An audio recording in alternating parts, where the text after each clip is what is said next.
تو زلیخا کا بھی تو حق تھا کہ وہ اس کے جواب کے لیے کچھ کرتی، اس کے جواب کے لیے کچھ کرتی. تو فلما سمعت بمکرہن ارسلت الیہن، تو جب زلیخا نے ان کا چیمی گوئی سنی، ان کی چیمی گوئی سنا، تو ان عورتوں کو بلا بھیجا، ان عورتوں کو دعوت دی.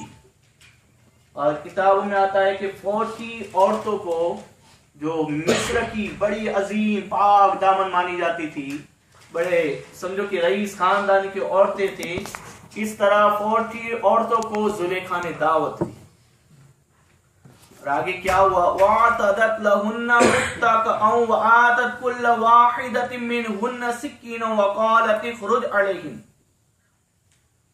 تو جب زلیخا نے ان کا فریب سنا، ان کی چیمے گوئی سنی، تو ان عورتوں کو بلا بھیجا اور ان کے لیے مسندیں تیار کی، عالیشان تخت بچھائے، اور ان کے لیے آرام، جس طرح بھی انہیں آرام دیا جائے اس طرح کی ان کو فیسلٹی دے، آرام سے ان کو سکون سے بٹھایا.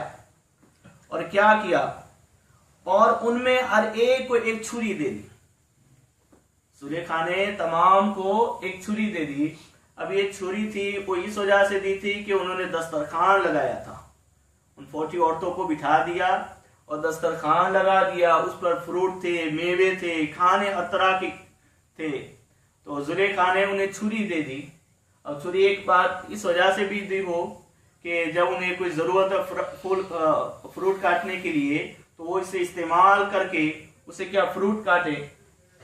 تو اس وجہ سے زلیخا نے تمام عورتوں کو کیا دے دی؟ چھری دے دی. اب یہاں پر حضرت یوسف علیہ السلام کو زلیخا نے دعوت دی کہ یوسف، اس طرح کی میں نے عورتوں کی دعوت کی ہے، آپ کو آنا ہے. پہلے تو حضرت یوسف علیہ السلام نے منع کر دیا کہ میرا عورتوں میں کیا کام ہے، میں کیوں آؤں وہاں پر.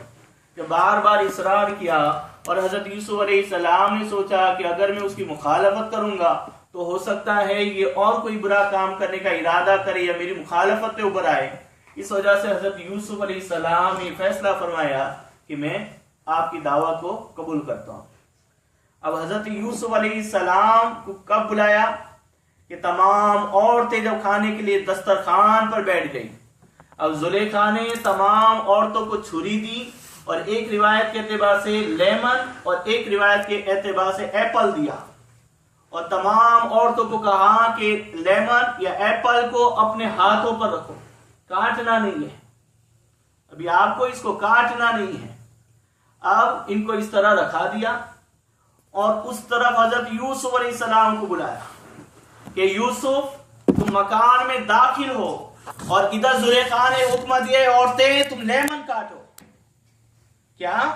تم لیمن کاٹو. یہاں پر فلما وقالت اخرج علیہم، اور یوسف سے کہا ان پر نکل آؤ، ان عورتوں کے سامنے آ جاؤ.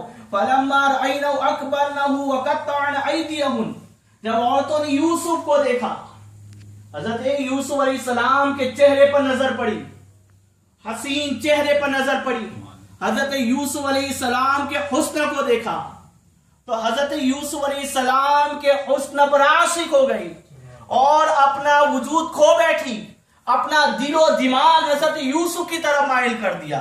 اب زلیخا اسی وقت حکم دے رہی ہے کیا؟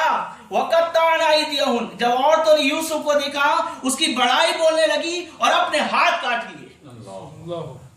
کیا حضرت یوسف علیہ السلام کے حسن کو دیکھ کر ان عورتوں نے اپنے ہاتھ کاٹ لیے. وَقُلْنَا حَاشَ لِلَّهِ مَا هَٰذَا بَشَرًا، اور بولی اللہ کو پاکی یہ تو جن سے بشر سے ہی نہیں. حضرت یوسف علیہ السلام کو دیکھا تو اس طرح تعریفیں کرنے لگی کہ یہ تو معزز فرشتہ معلوم ہوتا ہے تو جن سے بشر سے ہی نہیں. حضرت یوسف علیہ السلام کے حسن کو دیکھتی رہی اور اپنی انگلیاں کاٹ کے رکھ دی، اپنی انگلیوں کو کاٹ کے رکھ دیا. اور ہوا کیا معلوم ہے؟ انہیں احساس تک نہیں ہوا. حضرت یوسف علیہ السلام کو دیکھنے میں وہ اتنی مشغول تھی کہ ان کی انگلیاں کٹ گئی مگر انہیں فیلنگ تک نہیں ہوا. قرآن کہہ رہا ہے فَلَمَّا رَأَيْنَهُ أَكْبَرْنَهُ وَقَطَّعْنَ أَيْدِيَهُنَّ، جب عورتوں نے یوسف کو دیکھا اس کی بڑائی بولنے لگی اور اپنے ہاتھ کاٹ لیے اور بولی اللہ کو پاکی، یہ تو جن سے بشر سے نہیں، ان ہاذا الا ملک کریم، یہ تو نہیں مگر کوئی معزز فرشتہ۔ انہوں نے اس طرح حضرت یوسف علیہ نبینا علیہ السلام کی تعریف کی۔ اب سنی یہاں پر قرآن کیا کہہ رہا ہے، جب عورتوں نے یوسف کو دیکھا اس کی بڑائی بولنے لگی اور اپنے ہاتھ کاٹ لیے، اور انہیں احساس تک نہیں ہوا۔ کیا؟ جب حضرت یوسف علیہ السلام ان لوگوں کے پاس سے گزر گئے، چلے گئے، جب حسن یوسف ان کے سامنے سے غائب ہو گیا، تب انہوں نے اپنی انگلیوں کو دیکھا، وہ تو کٹ چکی تھی، خون بہ رہا تھا۔ تو انہوں نے سوچا یہ کیا ہو گیا، یہ کیا ہو گیا؟ اب زلیخا ان سے کہتے ہیں قالت فذلکن الذی لمتننی فی، زلیخا نے کہا تو یہ ہے وہ جن پر تم مجھے طعنہ دیتی تھی، تم کہہ رہی ہے کہ یوسف کے اوپر تیرا کیا کیسے دل آ گیا، تو اتنی معزز یہ۔ اب وہ زلیخا کہہ رہی ہے کہ جس یوسف پر میں عاشق تھی، ارے اس یوسف کے حسن کو دیکھ کر تمہاری انگلیاں کٹ گئی اور تمہیں احساس تک نہیں ہوا، اس یوسف کے حسن پر جب میں عاشق ہوئی تم مجھے ملامت کر رہی تھی۔ اب بتاؤ میرا عاشق ہونا کیسا تھا، اس میں کیا تعجب کی بات تھی؟ وَلَقَدْ رَاوَدتُّهُ عَن نَفْسِهِ فَاسْتَعْصَمَ، اور بے شک میں نے ان کا جی لبانا چاہا تو انہوں نے اپنے آپ کو بچا لیا۔ سب سے بڑی دلیل حضرت یوسف علیہ السلام کی پاکی کی۔ زلیخا اپنی زبان سے کہہ رہی ہے وَلَقَدْ رَاوَدتُّهُ عَن نَفْسِهِ فَاسْتَعْصَمَ، اور بے شک میں نے ان کا جی لبانا چاہا تو انہوں نے اپنے آپ کو بچایا۔ وَلَئِن لَمْ يَفْعَلْ مَا آمُرُهُ لَيُسْجَنَنَّ وَلَيَكُونَ مِنَ الصَّاغِرِينَ، اور بے شک اگر وہ یہ کام نہ کریں گے جو میں ان سے کہتی ہوں تو ضرور قید میں پڑیں گے اور ضرور ذلت اٹھائیں گے۔ زلیخا نے اقرار بھی کر لیا کیا کہ یوسف علیہ السلام بے گناہ ہے، معصوم ہے، انہوں نے کوئی اس طرح کا ارادہ تک نہیں کیا۔ کوئی اس بات سے ثابت ہو، زلیخا اور بھی دلیلیں ہیں مگر زلیخا خود کہہ رہی ہے کہ حضرت یوسف علیہ السلام بے گناہ ہے اور انہوں نے کوئی برا کام نہیں کیا۔ اب آپ کو جب ایک بات بتا دوں کہ حضرت سیدنا جلال الدین سیوطی علیہ الرحمہ سے کسی نے سوال کیا کہ حضرت یہ بات سمجھ میں نہیں آتی کہ جو شہید ہوتا ہے اس کا جب جسم کٹتا ہے، اس کا جب گلا کٹتا ہے تو اسے درد نہیں ہوتا، کیا اسے درد نہیں ہوتا؟ یہ بات ہماری سمجھ میں نہیں آتی۔ یہ کیسے ممکن ہے کہ جسم کا کوئی عضو کٹے اور درد نہ ہو؟ جب انگلی میں تھوڑا سا خون بہنے لگتا ہے فوراً ہم بے چین ہو جاتے ہیں، ہم اس کے علاج کی طرف دوڑتے ہیں۔ تو اس نے یہ عرض کی کہ مجھے یہ بات سمجھ میں نہیں آتی کہ جو اللہ کی راہ میں لڑتا ہے، جہاد کرتا ہے اور اسے درد نہیں ہوتا، جب وہ شہید ہوتا ہے اسے اس پر تیروں کی بارش ہوتی ہے مگر اسے کیا درد نہیں ہوتا، یہ بات ہماری سمجھ میں نہیں آتی۔ تو حضرت جلال الدین سیوطی علیہ رحمہ نے فرمایا کہ اس بات کا جواب بھی قرآن میں ہے، اس بات کا جواب بھی قرآن میں ہے۔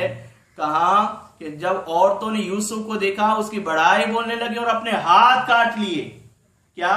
اور انہیں اس بات کا احساس تک نہیں ہوا جب وہ حضرت یوسف علیہ السلام کے حسن کی طرف مائل ہوئی اور ان کی انگلیاں کٹ گئی۔ حسن یوسف کو دیکھنے کی وجہ سے، حسن یوسف کی طرف مائل ہونے کی وجہ سے ان کی انگلیاں کٹ گئی اور انہیں احساس تک نہیں ہوا۔